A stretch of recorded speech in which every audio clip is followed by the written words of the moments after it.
열심히 해야 또 이제 따박따박 월급 받으니까 면접을 갔는데 이거 무슨 회사지?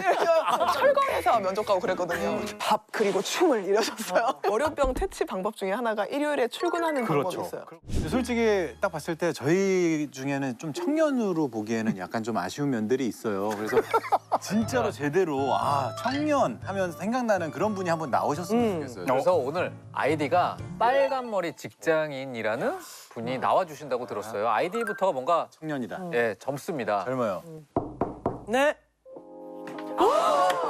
안녕하세요. 안녕하세요. 안녕하세요. 빨간머리 직장인 제재라고 합니다. 반갑습니다.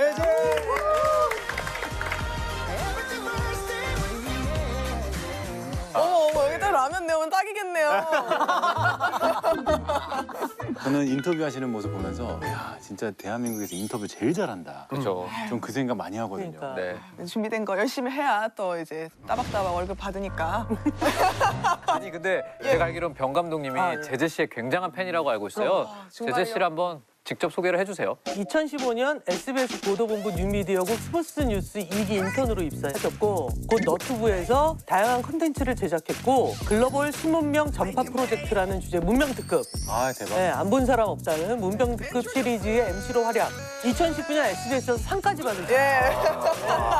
예. MC계의 새로운 전형? 그럼요. 네, 연예인과 일반인을 합쳐서 스스로 연반인이라고 말씀하신 게 하나의 직업 목록이 되었던 그래서 새로운 콘텐츠를 만드는 뉴미디어 시대에 적합한 청년 뉴미디어인 청년 뉴미디어인이라는 말은 처음 들어. 뭔가 바로 커피 만들어야 될 것 같아요. 이거 여쭤보고 싶어요. 좀 촌스러운 질문인데 머리를 이렇게 빨간 머리로 고수하시는 이유가 있으실까요? 이게 취준 생활이 길어지다 보니까 검정머리만 하잖아요. 취준 생활 때는. 근데 너무 지겨워가지고 정규직이 되자마자 면접 보러 가기 위해서 검정머리를 하지 않아도 되겠다 싶은 그 마음이 들었을 때 빨주노초 파남보 색깔을 다 해봤어요. 진짜? 예. 근데 그 빨간색이 한번 이제 시즌이 돌아올 무렵에 이 문명특급이라는 걸 하게 되면서 계속 좀 유지를 하고 있습니다. 그러니까 의도하지 않게 본인의 트레이드 마크처럼 돼버린 거예요. 네. 그렇구나. 저도 2015년에 직장인 1000명을 대상으로 조사했더니 10명 중 4명이 스스로 번아웃 증후군 상태라고 답했다고 해요. 제 생각엔 오히려 10명 중 4명이라가 아니라 그 6명 중에 자기가 번아웃 증후군인데 그거를 몰라. 인지하지 않기로 결심한 상태로 계속 마른 장작을 태우시는 분들이 더 많을 거예요. 맞아요. 그리고 맞아요. 그분들이 사실 진짜 위험하신 그렇지. 것 같아요. 내가 진짜 병들어 있는 것도 모르는 상태로. 어떠세요? 번아웃 증후군 느껴보신 적 있으세요? 그냥 모든 직장인들이 그렇지 않을까요? 그냥 아침에 번아웃 왔다가 저녁에 술 마시면서 잠깐 없는 것 같다가 다시 아침에 왔다가 이게 그냥 반복되는 뭔가 숨 쉬듯이 이렇게 반복되고 있을 것 같아요. 혹시 그런 거 없으세요? 저는 회사 다닐 때 그런 생각까지 했어요. 차라리 주말이 없었으면 좋겠다. 왜냐하면 일요일 때 너무 고통스러운 거예요. 그거 월요병 퇴치 방법 중에 하나가 일요일에 출근하는 방법이 그렇죠. 있어요. 그렇게 하진 않아요. 프란시스 하는 매일 봐야지 하다가 그 포스터가 별로 안 땡겨가지고 안 봤거든요.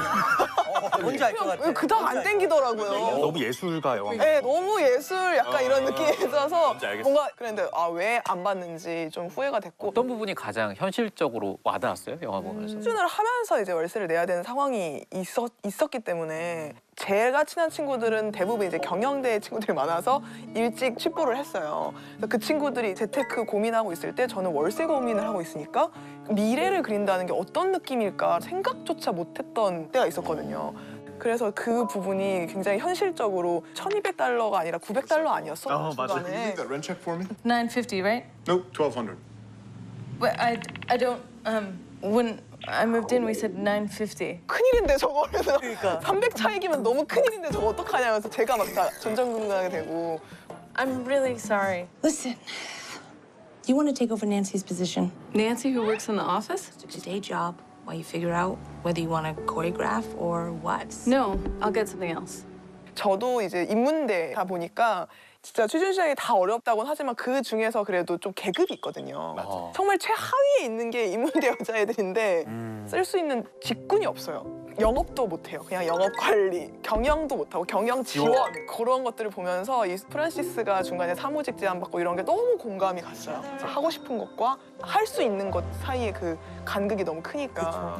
사실 뉴욕에만 프란시스가 있는 게 아니라 요즘 우리나라 청년들도 자리를 잡지 못해서 힘들어하는 경우가 굉장히 많잖아요. 너무 많죠. 갈수록 더 심해지고 더 열심히 해요, 이 친구들이. 그게 너무 짠하죠. 저희는 M4 세대라고 하는데 지금 이제 Z세대 친구들은 갓생을 산다고. 갓생? 우리는 혐생 이래서 혐오스러운 인생 막 이렇게 막 자기 비하적인 이런 걸 많았다면 이 친구들은 신이랑 인생 합쳐서 갓생 산다고. 나 갓생 살 거니까 아무도 안 시켰는데 한국사 능력 검정 시험 이런 거 보고 막 이러는 거예요. 뭐라도 내가 여기서 자기 개발을 해놔야 된다. 맞아. 그래서 갈수록 취업 절벽은 심해지는데 이 친구들이 해야 될 노력은 더 많아지고. 근데 첫 취준 때는 저도 어디를 넣어야 될지 모르니까 넣을 데도 없고 내가 뭘 하고 싶은지도 모르겠고 첫 번째 이제 한 50군데 넣었을 때 면접을 갔는데 이거 무슨 회사지? 나 면접에 붙었는데 무슨 회사인지를 그때서야 확인하는. 그래서 막 철거회사 면접 가고 그랬거든요. 근데 그때 친한 언니가 너가 좋아하는 직군을 넣어야지 거기다 왜 넣어? 이런 말을 하는데 와, 저 언니 진짜 배따순가 보다. 진짜 짜증나겠어. 이런 너무 짜증이 나는 거예요. 맞아. 이 영화를 보면 결국 프란시스는 무용수가 아닌 다른 직업으로 또 새로운 삶을 시작하는데 어떻게 보면 뭐 현실과 타협한 것 같기도 하지만 이게 뭐 실패한 것 같다 이런 느낌은 또 아니거든요. 이전에 거절했던 무용단 사무직 자리를 이제 받아들이게 되는데요. 그때 무대에 오르는 대신에 이제 다른 무용수들의 안무를 이제 맡게 되는데 새로운 역할을 맡게 되죠. 근데 그 노아 바우맥 감독은 자신이 하고자 하는 일을 포기하는 것에 대해 왜 울컥하지? 우시는 줄 알았어. 목이 맸어. 캐피탈 때 생각하고 우시는 줄 알았어. 두 달째 그 얘기하는 것 같아. 힘들면 쉬어 방송을. 그 노아 바우맥 감독은 이제 자기가 원하는 일을 하지 못하고 포기하는 것에 대해서 굉장히 서글픈 일이기도 하지만 그런 결정을 내리는 것 자체도 사실은 굉장히 용기 있는 일이다. 그 선택을 존중해야 된다라는 메시지를 담고 싶었다고 하고요. 이 마지막 장면 같은 경우에 연출을 할 때 공연 장면이 짧게 임팩트 있게 끝나는 것보다는 그레타 거윅이 처음으로 작업한 안무를 보여주는. 길게 보여주고 싶다라고 했다고 해요. 그래서 그 무용하는 장면을 보면 몇몇 분들은 좀 엉성하기도 하고 또 누구는 또 동작이 완전히 또 틀리기도 하거든요. 맞아요. 그리고 여유가 생겼다는 게 대사에서 나와요. 이 안무가 틀린 게 오히려 더 좋아 보인다라고 친구한테 얘기하잖아요. I like things that look like mistakes. 이제 달라진 모습이죠. 네. 그리고 표정 자체가 막 바뀌었다고 맞아요. 하시잖아요. 어떻게 보면 어쨌든 현실에 타협한 모습이지만 막 졌다, 내가 여기에 굴복하고야 말았다 이게 아니라 이분의 꿈을 향해서 좀 더 어떻게 보면 현실적으로 한 단계 나아가고 있는 과정이 아닐까라고 생각이 들었어요. 저도 사실 인문대 별로 관심 없었고 예체능 쪽 좋아했거든요. 근데 그때 아빠가 밥 그리고 춤을 이러셨어요. 밥을 먼저 벌어먹고 춤을 추는 걸 알아봐라. 그래가지고 저도 막 돌아간다고 생각했는데 결국은 지금 맨날 촬영하는 게 노래 부르고 춤추고 있고 이러는 걸 보면서 결국은 내가 좋아하는 일을 하라고 했었던 그 언니의 말이 이제야 좀 이해가 가요.